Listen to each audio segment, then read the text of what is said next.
বাংলাদেশের মানুষ ইসলামের নাম বলে দোকান লুটপাট করতেছে। এটা কোনোদিন ইসলামের শিক্ষা ছিল না। সবাই দোকান লুটপাট করতেছে।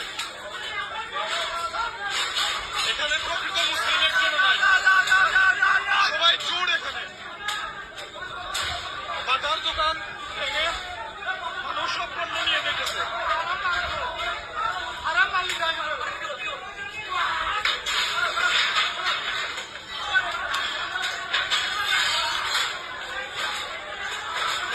ইসলাম কখনো এটা দেয় নাই।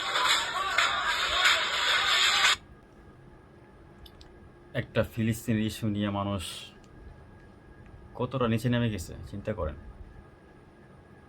ফিলিস্তিনের মানুষের ওদিকে না খেয়ে কত নির্যাতন সহ্য করে আছে। গত পরশু দিন বোমা হামলায় 44 জন নারী শিশু সহ মারা গেছে। মানে খবরে বা নিউজে গেলে পাওয়া যাচ্ছে লাশের বন্যা, রক্তের বন্যা ফিলিস্তিনে। এই ফিলিস্তিনের ইস্যু নিয়ে বাংলাদেশের মানুষ কথা বলে, কারণ মুসলমান তো গায়ে তো লাগে। ইসলাম বলতে ঐক্যবদ্ধ মানুষ, অথচ বাংলাদেশের মানুষ, কিছু মানুষ এগুলোকে তামাশা বানায় ফেলেছে। হ্যাঁ, বলতে পারেন যে ভাটা একটা ইসরায়েলি একটা কোম্পানি এরকম, কিন্তু যারা দোকান দিছে তারা কি ইসরায়েলি লোক? বাটা কারখানাতে যান বা তাদের যে মেন সেলার ওদের ওখানে যান। বাংলাদেশে তো ইসরায়েলের বহুত পণ্য, সেগুলো করেন। যারা দোকান দিচ্ছে তারা তো নিরীহ মানুষ। ইসলাম কি বলছে যে তুমি এদেরকে লুটপাট করো? ইসলাম এটি বলছে?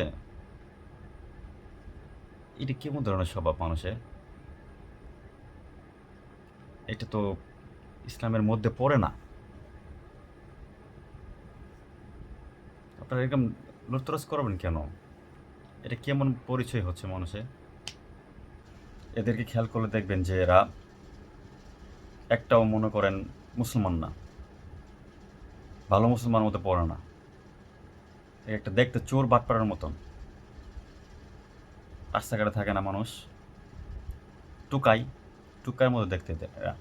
একটা টুপিওয়ালা দেখছেন? একটা বজ্রগড়ের সন্তান দেখছেন? বজ্রগড়ের সন্তানটা এগুলো করে না। একজন টুপিওয়ালা মানুষ কখনো এগুলো করে না। এগুলো কাজই হচ্ছে এরকম বিশৃঙ্খলা তৈরি করা।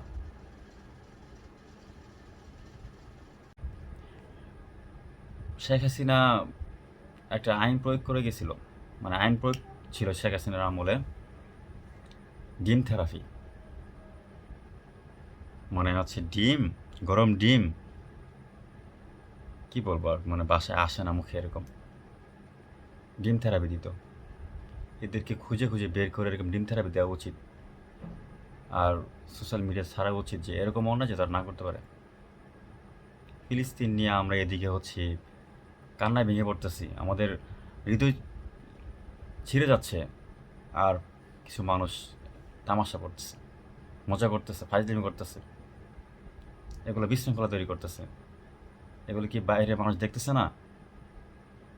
আমরা তো বাংলাদেশের মানুষেরা তো আপনার হাসি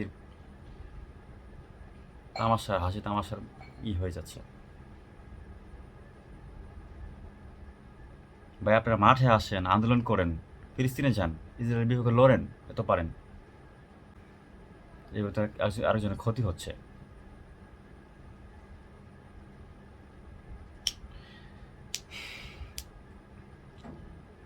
কিছু জিনিস আসলে সহ্য করার মতো না, তারপরও সহ্য করতে হইতেছে।